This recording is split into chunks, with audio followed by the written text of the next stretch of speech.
UFC Vegas 119, Kyoji Horiguchi and Manel Kape's rematch headlines this Apex card. It's 8 years in the making. Both trying to get their one trying to get their second title shot, and Manel Kape trying to get his first title shot in the UFC flyweight division. Let's just get right into it. The first fight of the night: Shane Collins and Atari Tanzalovi. Now, Shane Collins and Atari Tanzalovi both debuting in the UFC, but Tanzalovi not a super great fighter.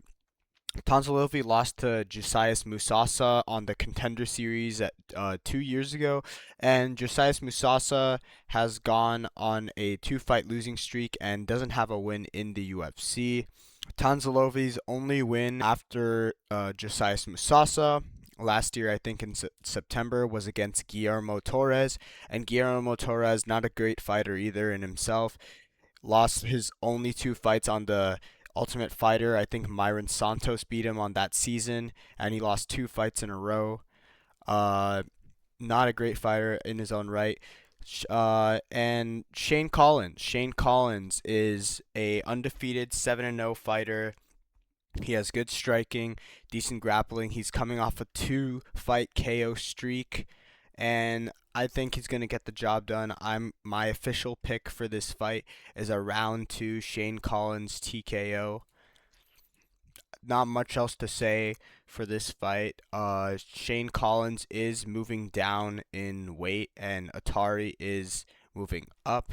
Weirdly, having fought at 150 pounds, not 155 or 145, 150 pounds in a few of his last fights. Uh, Atari Tanzalovi is also moving up, and I think he will be outsized by Shane Collins to get finished in the first or second round. Next up, we have Carol Rosa and Luana Santos.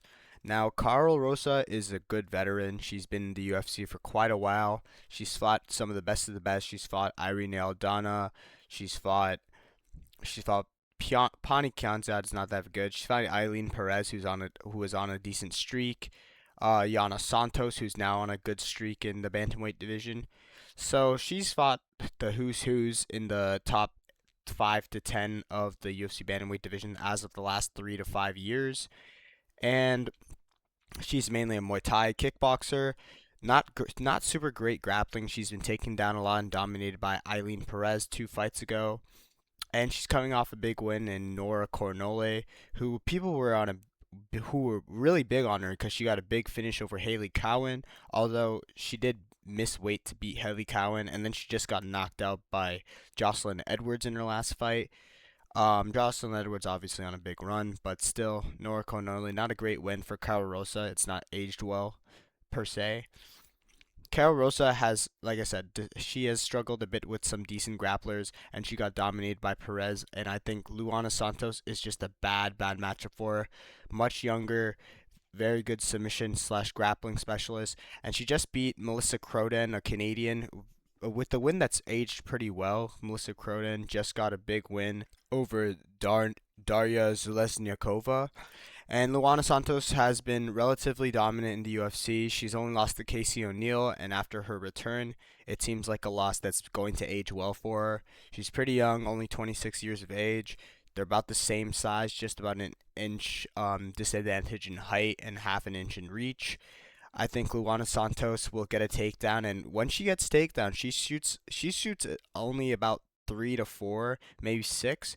But usually when she gets a takedown, she dominates from the top, and she doesn't release position. She's always looking for a sub. I think she's going to get a round 2 submission over Carol Rosa. Next up, we have Leon Shabazian and Levin Chalkley. Leon Shabazian is a big submission grappler, as opposed to his brother Edmund Shabazian, who just fought at UFC Vegas 118 against Brendan Allen. He's fought quite a bit at middleweight, but now he's moving down to welterweight to fight Levin Chalkley. Shabazian, he has only been out of the first round twice, and both of those fights ended in the third round. He has a win and he has a loss. His only losses are by KO. So this looks to be a fight that ends in the first round, and if Shabazian gets Levin to the ground, I do see him getting attempting a lot of subs. One of Shabazian's losses is against Ryan Loder.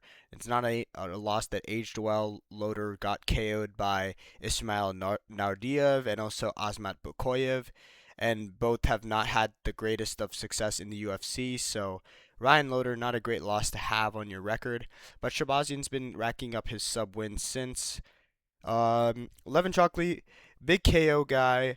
Um, Pretty much all of those come in the first round except for one, and I think it's going to be a firefight in the first or second round. Probably the first this fight ends. His only sub loss is an armbar. Leon obviously has quite a few arm bars and mostly guillotine chokes, so he's not going to do much with your back, but he definitely wants to find your head. I think this is also a big disadvantage for Levin as he is 5'11 to 6'4 Leon Shabazian. It's going to be a very, very big height difference. Leon looked all right at the weigh-ins I saw today. Now, the only thing with Leon is obviously moving down a weight class to welterweight. His chin might be a bit iffy, and he's only lost to KO. Levin obviously having a lot better striking, and he's a big KO artist. I'm still going to go with Leon via round one submission. I think he's going to get a big takedown. He might find the guillotine, but I think he might actually get an armbar finish. I think Levin won't know what he's doing on the ground, and he's just gonna leave his limbs out for the big Leon Shabazian for a round one submission. Calling the armbar right now. Next up, we have Michael Aswell Jr. and Gaston Bolaños. Now, this is such a random fight because Bolaños not really had any good success in the UFC. He's only beaten guys like Cortavius Romeus and Aaron Phillips. Michael Aswell has had a much rougher start to his UFC run. Obviously, facing guys like Balaji Oki, big power puncher Luke Riley, Bogdan Grad. He's had a lot more experienced fighters that he's fought. Obviously, he has some okay wins. Lucas Almeida, that's a decent win in my opinion. And Aswell has a good chin. He has good striking. And he's shown a decent good amount of wrestling. I think with Bolaños not having any decent striking, he won't be able to outdamage him consistently. He isn't really a grappler by any means either, so I don't think he's going to be able to shoot properly against Aswell. I think Bolaños also moving up from 135 to 145. He is smaller, so I'm gonna take Aswell via decision. I could see him getting a late finish, but with his pillow-fisted hands, I don't really see it. Though Gaston Bolaños did get standing TKO'd by I think Marcus McGee, so that is very much something to look out for. Next up, Mitch Raposo and Alan Nascimento. Now, everybody's very, very big on Alan Nascimento. Alan Nascimento, obviously coming off the big Cody Durden sub. He beat Jeffel Filho. He beat Carlos Hernandez, Jake Hadley. He did lose to Tajir Ulanbekov, who is ranked, but it was a split decision. Raposo has had a bit of a tougher time in the UFC. He's only fought 3 times. He's fought Azam Maksum, Andre Lima, Sumudarji. He lost his first 2 fights against Sumudarji and Andre Lima, but both are one is a very good prospect that is also fighting on this card, and another is a very, very skilled veteran in Sumudarji. He lost both those fights by split decision. I do think Sumudarji got robbed of a unanimous decision. He definitely did not lose 2 rounds to Mitch Raposo, maybe one at best. But Raposo has shown very good wrestling. He's shown good striking. He has very tight boxing. Um, Alan Nascimento, a grappling specialist from Shooter Box. He's been very dominant in his wins. He did beat Jafel Filho, but Jafel Filho also lost to Cody Durden, so it's not as impressive. At the very least, though, he did also beat Cody Durden via sub. Uh, Raposo has one loss to submission, and Alan Nascimento has never been finished. Uh, that being said, I think Raposo has also struggled with much better fighters than Alan Nascimento has gone up against, and I think Raposo trying to get an equal 2-2 record in the UFC, he's going to be able to defend the takedowns, and I wouldn't be surprised if he shoots his own takedowns and controls Alan Nascimento on the ground. His striking isn't that great compared to Raposo's solid boxing, and he shoots quite a bit. Against like Sumudarji, he shot about like 19 takedowns and got 6 of them. He has a decent amount of control, and he likes to get some good damage in the ground and pound. So I'm going to take the underdog in Mitch Raposo to win by decision. Next up, Bia Mesquita and Melissa Mullins.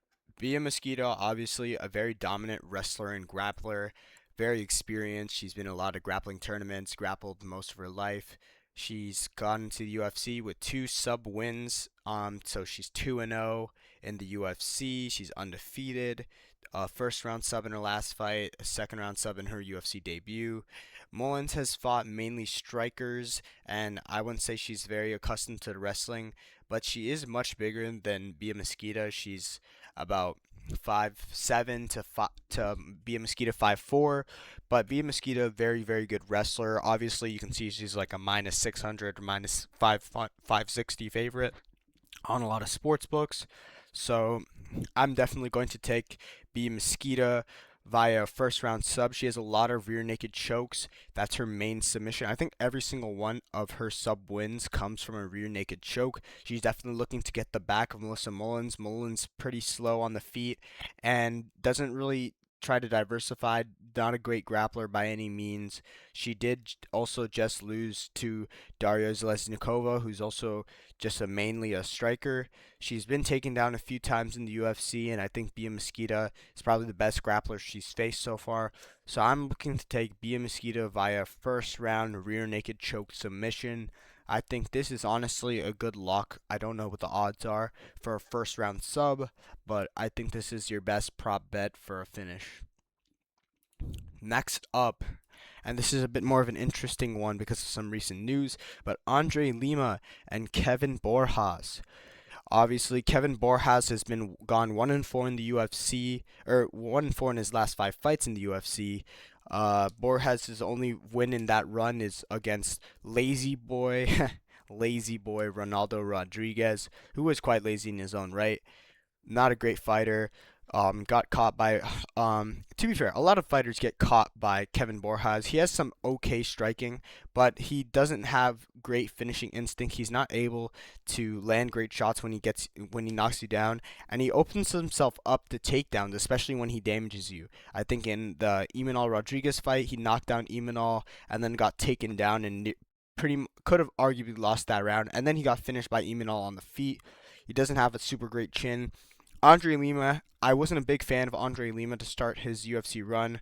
I didn't think he beat Mitch Raposo, but then he went on to beat Felipe Dos Santos pretty dominantly, and then sub Daniel Baez in his last fight. I think he has a lot more avenues of winning. He has very good striking. He has good wrestling and grappling. Kevin Borjas has been taken down by 4 of his last 5 opponents, including Joshua Van. And Joshua Van at the time hadn't had a lot of experience. He hadn't even faced Ray Saruya, so he hadn't had a lot of prep in terms of the wrestling. So I would really take a big Andre Lima sub in this fight. He has a few rear naked chokes. Borjas is more of a guy that's in it for a fun time. He's not a guy that's in for the long time. When I was originally putting down notes for this fight last night, I said that the UFC will probably keep him around for another finish loss after this fight, but he actually just missed weight by 3 pounds, so he weighed in at 129 pounds, and with the extra pound limit for a non-title bout at 126 for flyweight, I definitely think this is probably the end if he gets finished early, and I think Andre Lima is going to find the takedown, probably get a big double leg, transition to the back, and get a rear naked choke submission in the first round. So that's what we're going to go with. Andre Lima, round 1 submission. Next up, Vinicius Oliveira and the veteran Andre Fili. Obviously, a short notice for Andre Fili. He's now 35 years of age. He's about to turn 36 in about a week. And he's fighting the much younger Vinicius Oliveira. Vinicius obviously lost his last fight, his main event against Mario Batista, got taken down and subbed very badly. It was very vicious from Mario Batista.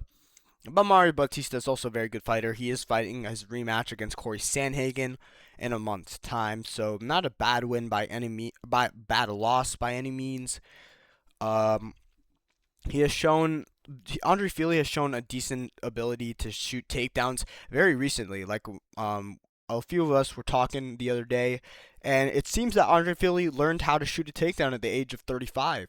He shot a few against Jose Delgado, and he also did shoot against Costa and got him down, albeit he did stick his head into a guillotine immediately and got subbed at the end of round 1 against Costa, Milkazael Costa. And I think people also overrate the win for the loss to Delgado. Obviously, I think Andre Fili probably won that fight, but Jose Delgado um is pretty overrated as a prospect. People looked at his win over Hyder Emil, who's also fighting on this card, and said, "Wow, this guy's really fast. He's a good grappler, good striker."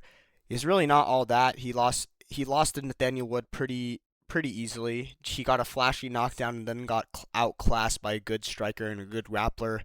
Then he lost to Andre. Then he barely beat Andre Fili, and Andre Fili got a lot of takedowns on him. I just don't think Jose Delgado's that good, and because of that, I don't rate it well for Andre Fili. And I like Andre Fili, but he's a lot slower than he used to be. He's a lot weaker than he used to be, and I think a guy in Vinicius Oliveira moving up a weight class is going to find a lot more success. Very good striking. He's not. I hope that he's not going to gas this time going up a division. It is also only 3 rounds, so he'll be a lot stronger, and hopefully he'll be able to manage his pace much better. Oliveira shown very good striking. Just the issue of the gas tank. He's gotten a lot of takedowns on guys.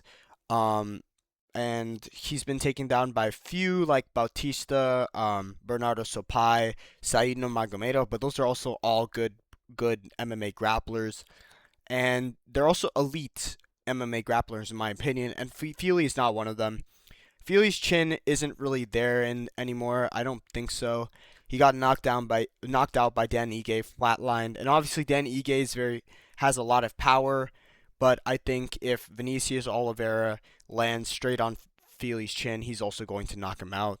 So I'm gonna pick Vinicius Oliveira via round 2 TKO. Oh. Next up, Melsik Bagdasaryan and Murtazali Magomedov. Both Actually, no, only one is really a prospect. Melsik Bagdasaryan, no longer a prospect in many people's eyes. He's very injury prone. He just got knocked out by John Silva last year and didn't fight since at UFC Seattle, so that was last February. Murtasali Magomedov coming off a really good win over Brian Zercher. It was a big KO win in September on the Contender Series, and Brian Zercher, a good prospect. He did stack 2 sub wins after his loss to Murtazali in September, so it's a win that's aged well for Murtazali. And he was a guy that going into Contender Series and even coming in up until now, people were looking at him as, oh, he's just this grappler that can get TKOs on the ground and get some subs. But he has good striking on the feet. Like that KO win over Brian Zercher, I'd recommend a few guys go watch that. Search that up on Twitter or YouTube. It's a good KO. The guy has solid boxing and striking. So I also think Melsik is on his way out sooner than later. Very injury prone. He's pulled out of about 6 of his 7 canceled UFC bouts. And yeah, it's not a great finish loss to John Silva. Obviously, John Silva is very well, but he fared the worst of any Silva opponent over like the last like 3 to 4 years as of late. And I think he's going to get caught and probably knocked out by Magomedov on the feet. I could also see Magomedov shooting a takedown when Melsik overextends, but I think Magomedov will want to put on a show for his UFC debut as he did on the Contender Series and probably look for a KO and he'll probably get it. He probably will. And I'm going to go Murtazeli via round 1 KO. Last 3 fights, this is pretty much a nothing card, to be honest. Only about one, I think, ranked fight on this card. Maybe there's like women's bouts, but I don't really know what their rankings are, to be honest. C-Rod and Hyder Emil. Now, this is such a fun matchup to look at. C-Rod is very fun because you never know if he's fraud checking a good prospect or losing to a random ass veteran. And just to start it off, I think he's going to be losing to a random ass veteran. I have a 3-3 pick rate on C-Rod fights, and I think he's practiced a decent amount for his takedown defense after his last loss to a veteran in Jamal Emmers. He's older, but he's faster on the feet. He has decent knockout power. And C-Rod has only beaten very green prospects, and I like the guy. He's beaten guys like Raul Rosas Jr., he's beaten Isaac Dulgarian, he's beaten Cameron Simon. He has a lot of good not only Cameron Simon, but he's also beaten Austin Bashi, which is a win that's aged well. He's also lost to guys like Julian Erosa, Milkazel Costa, and I think most recently it was Andre Feely. Yeah, Andre Feely. It was a split decision, but he goes to a lot of those. I think Hyder Emil being much bigger than C-Rod, he's a better striker. I think C-Rod's offensive wrestling is alright, but I don't think he'll be able to take down Hyder Emil in this bout. I hope that Hyder Emil being bigger and hopefully he's practiced his takedown defense for this fight. He'll keep him up and he'll get a standing TKO in the first round just to get back to his winning ways. Next up, Iwan Cutelaba versus Navajo Sterling. Now, a lot of people are on Navajo Sterling, and I obviously get it. He's a decent prospect, not the worst. He's beaten all the scrubs that the UFC has given him. Iwan Cutelaba has had a lot of UFC experience. This guy has been in the UFC for so long. He's one of the KO winners over Khalil Roundtree. He's fought guys like Glover, Ryan Spann. He's fought a lot of the who's who in the light heavyweight division. And recently he went on a 4-1 run in his last 5 fights. And I believe he should be on a 5-fight win streak because I watched him live get robbed by Modestas Bukauskas at UFC 315. Sterling has fought a bunch of bums, as I said, in his 4-fight run. He's looked very slow in the striking. He is a better striker than all the guys he fought, but he is very slow. He's very stiff. He hasn't really shown a great grappling base. His only sort of grappling moments were against like Bruno Lopez, and that's because he knocked him down and just beat him bad on the ground. He was also taken down by Rodolfo Bellato. Rodolfo Bellato, obviously more of a KO artist, a big guy, a fast blitzer on the feet, not a big grappler, not a big wrestler by any means. And Iwan Cutelaba also did become the first person to finish the formerly undefeated Umar Sy, who was a big French prospect. Got him down. He has good takedowns. He's been a lot more patient in his last little bit, especially at the start of this run. Even since like the Felipe Lins fight at UFC 298. So I believe Iwan Cutelaba will probably be a lot faster. He'll mix it up to shoot some takedowns and probably attempt some subs. I think he can get a guillotine sub. That's probably what he'll look for. I think Sterling will try to give up his head to get up from a takedown, and it will just be the perfect opportunity for Cutelaba to wrap up a sub and get the big fraud check for probably the biggest win of his career at this point. So my official prediction is round 1 sub for Iwan Cutelaba. This is my GOAT pick of the week considering all the fights on this card. I kind of want to go with somebody that's not a huge favorite or a huge underdog, and I think Iwan Cutelaba at around like plus 250 odds is great value, as I don't have a big hype train for Navajo Sterling. Finally, we get to the main event, the rematch that is 8 years in the making. Kyoji Horiguchi and Manel Kape. Manel Kape obviously on a big 3-fight win streak. He has KOs over Asuam Bayev, Bruno Silva, and also most recently in December Brandon Royval. I do think it was an early stoppage, and it's obvious he did very much cheat and eye poke Aso Almabayev and Bruno Silva. That led to those finishes. Either way, Manel Kape has shown he has a decent amount of power. He definitely got an extra titty from all the steroids he's pumping into his body. But who really cares about that? He obviously didn't have KO power like this before. Not a big issue. Who really cares again? Manel Kape did lose to Horiguchi 8 years ago in Rizin when Kyoji Horiguchi left the UFC. Kyoji Horiguchi is actually riding a five-fight UFC win streak. He obviously has the two fights he's won against Tadjir Ulanbekov and Amir Albazi, but he actually left the promotion. He left the UFC from his first stint on a three-fight win streak, and considering right now he's on an 8-fight unbeaten streak. The one fight that makes it unbeaten is a no contest.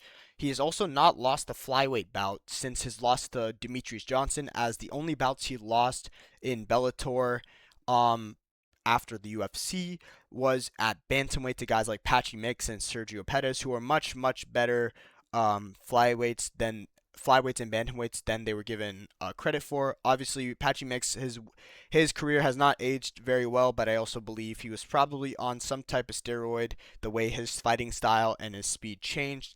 That's a separate thing, though. Kape, obviously a very dominant striker in his own right, but Kyoji has great striking. In fact, in their first fight, he did knock him down many times because Kape's lateral movement and the way he moves his head gets him caught quite a bit.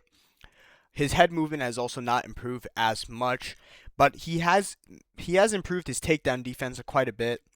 He defended all 11 takedowns last attempted by Bruno Silva and Aso Almabayev in total in his last 3 fights. I don't think they're on the level of Kyoji Horiguchi either way, but still very impressive for Manel Kape in mainly grappler matchups that he's been given, other than Brandon Royval. I think this is a very close fight that I think will go 5 rounds. Obviously, I've seen a lot of clips of Manel Kape being able to cut the cage very well, and Kyoji Horiguchi having a problem when you try to cut the cage with him, and he struggles very much with the Apex's smaller size in terms of his movement, as it's much easier to get close to him and keep him from circling out. I will say Kyoji has very good survival instinct. He shoots double legs very well, especially when he's hurt, and he's able to circle out pretty efficiently, although the Apex will make that much harder. My prediction is Kyoji Horiguchi via decision. I think this will go 5 rounds, and it really relies on if Kyoji Horiguchi doesn't get clipped early. I think if he gets clipped early, it will be a very hard fight for him, and he'll probably get finished inside of 2 to 3 rounds. But if he doesn't, I think he'll make this a very, very long fight for Manel Kape en route to his second UFC flyweight title shot. My official prediction being Kyoji Horiguchi by decision, probably 48-47 or 49-46. This is a big, big card. It has a lot of big meanings for the flyweight division. Obviously, with Joshua Van just defending his belt against the other Japanese top 5 prospect in Tatsuro Taira. Pantoja, we're not entirely sure when he's coming back, so Kyoji Horiguchi does also train with Alessandro Pantoja. Manel Kape has lost to Alessandro Pantoja, so it's very interesting to see what happens. Does Alessandro Pantoja take his title shot over these guys, over the winner of this matchup, or is this a big dominant win for one of these fighters and they punch their shot against Joshua Van in the near future? Because he does want to stay active if Pantoja's not going to return. Very interesting to see. And those are my official picks for Kape Horiguchi rematch at the Apex UFC Vegas 119. Hopefully looking to get a big win in the main event. I am on a losing streak as of late, picking Bilal Muhammad and Ilya Topuria, losing by a big shock to Justin Gaethje. So hopefully Kyoji Horiguchi can get me back one. My GOAT pick of the week is obviously Iwan Cutelaba. And my GOAT parlay of the week is the undefeated parlay with Murtazali Magomedov, Andre Lima, Bia Mesquita, and finally Shane Collins. Those four money line will wrap up for a great parlay. If yet to make the tweet, but look out for that on my Twitter. Hopefully you guys enjoyed this video. Let me know what your picks are for the main event, what you guys got, what you guys are picking, what your bets are. Let me know. Hopefully you guys have good luck with this card. This is Deshaun Goatland signing out.